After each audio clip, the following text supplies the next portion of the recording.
আসসালামু আলাইকুম রহমতুল্লাহ। আমরা এখন দাঁড়িয়ে আছি বিখ্যাত ইব্রাহিম খলিলুল্লাহ রোডে। এদিকে অনেক অনেক বাঙালি হোটেল এবং বাঙালি রেস্টুরেন্ট, পাকিস্তান রেস্টুরেন্ট, ভিতরে ভিতরে দিয়েও রেস্টুরেন্ট গুলো আছে। আমরা মসজিদের দিকে যাব। এই এই জায়গাটায় বাংলাদেশিরা অনেক বেশি থাকেন এবং খুবই পরিচিত, পপুলার। ওই সামনে যেটা দেখালাম সেখান দিক দিয়ে হচ্ছে হিজরা রোড, হিজরা মসজিদ। হাজি সাহেবরা মাশাআল্লাহ মসজিদের দিকে যাচ্ছেন। তো কথা না বাড়িয়ে আমরা এইখান থেকেও দেখতে চাচ্ছি যে কতটুকু সময় লাগে মসজিদে যাইতে। প্রথমে আমরা বানাবো 0 মিটার পর্যন্ত, যে ইব্রাহিম খলিল রোড গুলার প্রথম দিকের হোটেল। এই যে আপনারা দেখতে পাচ্ছেন বাঙালি রেস্টুরেন্ট, ভিতর ভিতরে অনেক হোটেল আছে। মোটামুটি রিজনেবলের মধ্যে কাছাকাছিতে থাকা যায় এবং এটাকেই বলে কবুতর চত্বর। আরো সামনে কবুতর চত্বর এবং ক্লক টাওয়ার। ইব্রাহিম খলিল রোডের দিকটাতেই ক্লক টাওয়ার।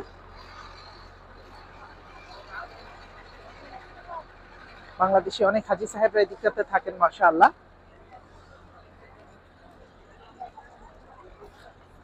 ওই যে ওই দিকটাতে রিং রোড চলে গিয়েছে। তো আমার সামনে এই যে বাম পাশের যে হোটেল, এটা হচ্ছে জাবালে ওমর। যথেষ্ট বড় একটা হোটেল ইব্রাহিম খলিল রোডেই, এবং এটা 5 স্টার। এটা একটু সামনে থেকে 0 মিটার শুরু হয়।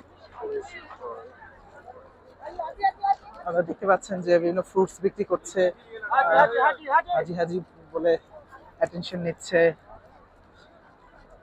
এবং শপিং করার জন্য এই জায়গাগুলো যথেষ্ট ভালো, খাবার দাবারের জন্য ভালো। মানে দেখা যাচ্ছে এমআর আল সুলতান, এইটাই হচ্ছে, এটার পরেই জাবালে ওমর। এই পুরো বড় বিল্ডিং গুলো জাবালে ওমর। এবং এই যে মানুষগুলো এখন এখানে যে আছে, এটা এশার সময়, আমরা যেতে যেতে আজান দিয়ে দেবে ইনশাআল্লাহ। তো একটু দ্রুত যাওয়ার চেষ্টা করব আমাদেরকে ক্রস করে। বাইক খুব রেয়ার দেখা যায় সৌদিতে। তো এই যে জায়গাটা, এটা হচ্ছে কবুতর চত্বর পুরাটাই। তো এখন যেহেতু অন্ধকার হয়ে গেছে, রাত হয়ে গেছে, এই জন্য কবুতর গুলো নেই। এখানে অনেক কবুতর থাকে, এদেরকে দানা দেওয়া হয়। এই যে এখান দিকের ভিতরের দিক দিয়ে হোটেলের খাবার হোটেল আছে, থাকার হোটেল আছে, একটু পাহাড়ি এলাকা। দেয়ার ইজ ইয়োর জাবালে ওমর। আসলে এত বড় মসজিদ, লাখ লাখ মানুষের মসজিদের জায়গা, তো এখানে সময় লেগেই যায়। যেদিক দিয়ে আপনি যান না কেন, যতক্ষণ না আপনি এই বিল্ডিং গুলাতে থাকছেন। ক্লক টাওয়ারে নামলেই 0 মিটার, যদি 0 মিটার বলে, তারপর মূল মসজিদে ঢুকতে বেশ কিছু সময় লেগে যায়। আমার আরেকটা ভিডিওতে দেখিয়েছি গাজা বাস স্টেশনের সাইডে যে কিরকম সময় লাগে। আর এখন আমরা ভিডিও করছি হচ্ছে এটা হচ্ছে মসজিদ আল ইব্রাহিম খলিল রোড, হিজরা মসজিদ। হিজরা মসজিদ বলেন কিংবা হিজরা মসজিদ আরো অনেক পিছনে রেখে এসেছি আমরা, অনেক সামনে থেকে ভিডিওটা বানিয়েছি। তারপর অলরেডি 3.5 মিনিট, 3.5 মিনিট হয়ে গেছে। ওই যে সামনে এসকেলেটর সিঁড়ি দেখতে পাচ্ছেন, ওটা দিয়ে উপরে উঠলেই 0 মিটার। আমরা ওইদিকেই যাচ্ছি ইনশাআল্লাহ। তো এই এই দিকটাতে বাংলাদেশিরা থাকতে বেশি পছন্দ করেন, কারণ বলে যে এখানে জলুস বেশি, রনক বেশি। তো কিন্তু হজ এবং ওমরায় যারা আসবেন, দেখতে পাচ্ছেন যারা অনেক কিছু বিক্রি করতেছে মানুষজন। পানির যে 5 রিয়াল করে করে রাস্তা বন্ধ করে দেয়, জায়গায় জায়গায় যে রাস্তা বন্ধ করে দিয়েছে, সরি, এই যে রাস্তাটা বন্ধ করে দিচ্ছে। তো রাস্তা বন্ধ করে দিলে বিপদ।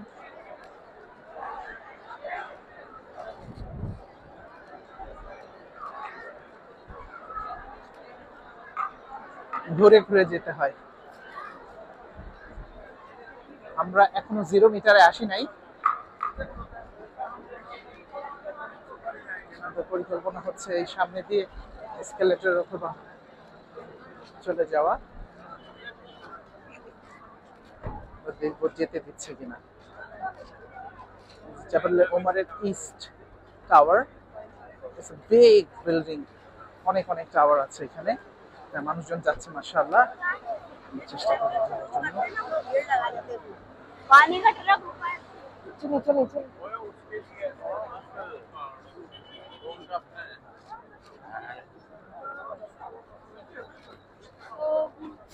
more than 5.5 minutes. এই সিঁড়ি দিয়ে উপরে উঠলেই হচ্ছে 0 মিটার, আপনি মোটামুটি কাছাকাছি চলে যাবেন। আমাদের বাম পাশের হোটেলগুলা যেগুলো ওমরের এক একটা হোটেলের নাম আছে, তো ওগুলো 5 স্টারের মধ্যে পড়ে। মসজিদে মিনারগুলো আপনি দেখতে পাচ্ছেন। নামাজের যথেষ্ট আগে বেরোতে হবে, আপনি যেখানেই থাকেন না কেন। ফর এক্সাম্পল এই যে দার আল তাওহীদ কন্টিনেন্টাল কিংবা এই যে মক্কা টাওয়ার, ক্লক টাওয়ার, এগুলোতে থাকলে পয়সাও বেশি, বাট কমফোর্ট আছে। বাচ্চা কাচ্চা বয়স্কদের নিয়ে থাকলে আপনি দেখতে পাচ্ছেন সুলতান খলিল জাবালে ওমরের, তো যেটা বলছিলাম যে তখন আপনার জন্য একটু কস্টলি হইলেও কনভিনিয়েন্ট হয়। দার আল তাওহীদ 0 মিটারে অবস্থিত।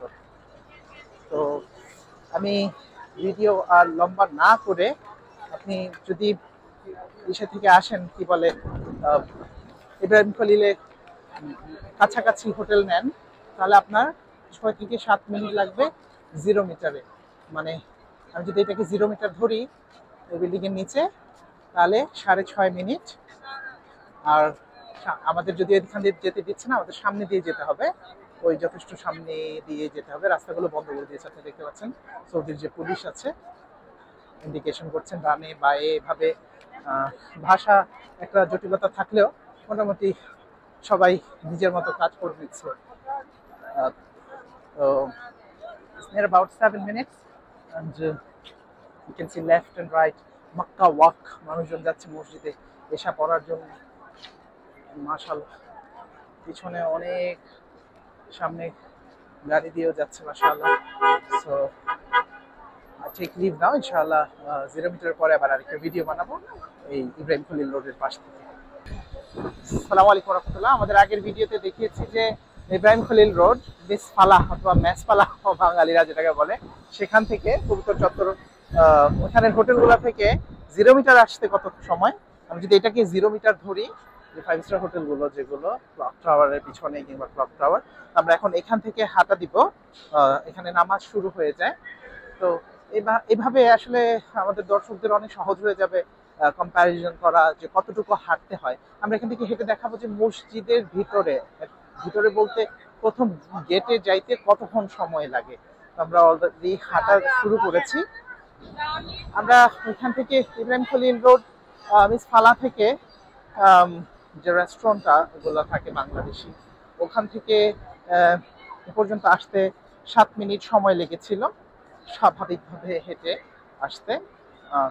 একটু দ্রুতই হাঁটি আমি কিংবা স্বাভাবিক বলতে পারেন। This the 5 star clock tower, Zamzam tower, Safa tower, Mecca tower সব একসাথে আছে। এবং এখানে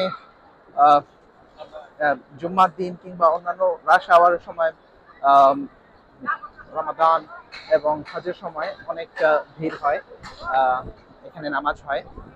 তো সামনেই যে গেট নাম্বার 89, 90, 91, 99 পর্যন্ত হাতের ডান পাশে আছে, যে কোনো একটা দিয়ে আমরা ঢুকতে পারি। চেক করবো যে কতটুকু সময় লাগছে।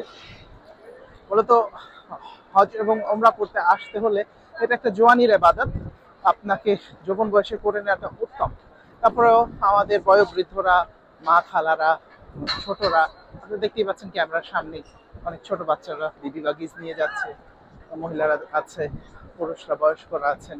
তো সব ধরনের মানুষের জন্যই হজ ওমরা, বাচ্চারা খেলা করছে।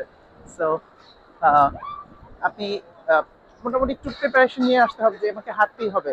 লাখ লাখ মানুষ সে মসজিদ, মোর দেন 20 lakhs to 30 lakhs এর মতো মানুষের মসজিদ এটা।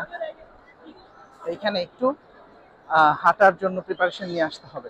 সামনে দেখা যাচ্ছে 88 নাম্বার গেট এই পাশ দিয়ে, এবং ডান পাশ দিয়ে বাকি গেটগুলো। এবং ওমরা যে তাওয়াফ, সেটা এই গেটের বড় যে গেটটা আমি দেখাচ্ছি, এটার ডান পাশ দিয়েই ঢুকতে হয়। কিং আব্দুল আজিজ, বাব আল ফাহাদ, ডিফারেন্ট গেট। বাব মানে দরজা, মানুষজন বসে আছে এখানে, বিভিন্ন দেশের মানুষজন তারা দেখছে এবং আসরের পর একটু সময় কাটাচ্ছে। দেখবেন যে অনেক বয়স্ক মানুষ, বিভিন্ন দেশের মানুষ। তো আমরা এখনো কিন্তু মসজিদের গেটে পৌঁছাইনি। শুড টেক, যদি ডান পাশে না, আমি সোজা গেটটাই যাবো, 88, গেট নাম্বার 88। তো I'll see how much time it takes. যদি আমি ডান দিক দিয়ে যাই একটু সময় লাগবে, ডান দিকের এই দিক দিয়ে রাস্তাটা যেতে হবে। এবং ক্লক টাওয়ারের, জমজম টাওয়ারের লোকজন ওই ডান দিক দিয়েই যায়। আমি বাম দিক দিয়ে, রাস্তা খোলা নেই, রাস্তা বন্ধ, রাস্তা বিভিন্ন জায়গায় বন্ধ করে দেয়। সো ডান দিক দিয়েই যেতে হবে। Let me go through the right hand side. এই গেটের রাস্তাটা বন্ধ করে দিয়েছে, 88 নাম্বার গেটের। তো প্রিপারেশন রাখবেন, বিভিন্ন গেট বন্ধ থাকবে বিভিন্ন সময়, আপনাকে একটু হেঁটে যেতেই হবে। আমরা এখনো বলতে পারেন মূল মসজিদে আসি নাই। মূল মসজিদে দিকে আমি যাচ্ছি। এটাই হচ্ছে মূল মসজিদের গেট এবং দরজা নাম্বার 90 and all। পুলিশ আছে অনেক দুই পাশে, অনেক হেল্পফুল থাকে তারা। চেষ্টা করবো সোজা ঢুকে যেতে। এখনো খোলা আছে আমার মনে হয়। জি, বন্ধ করে দিবে, পরে বন্ধ করে দিবে। So it's more than 4 minutes now. 0 metre থেকে আমি বলবো 5 মিনিটের মধ্যে আপনি চলে আসতে পারবেন। এর আগের ভিডিওগুলোতে আপনারা দেখলেন গাজার সাইডে সিমিলার, দুই দিকের দূরত্ব একই। জমজমের পানির জন্য ভিড় আছে এখানে এবং সামনে মসজিদে ঢোকার জন্য যথেষ্ট ভিড় আছে। আমি মোবাইলটা খুলে নিচ্ছি, ইনশাআল্লাহ আমরা চলে আসছি। So it's about 5 minutes, so it takes 5 মিনিটের মতোই লাগে। মাশাআল্লাহ।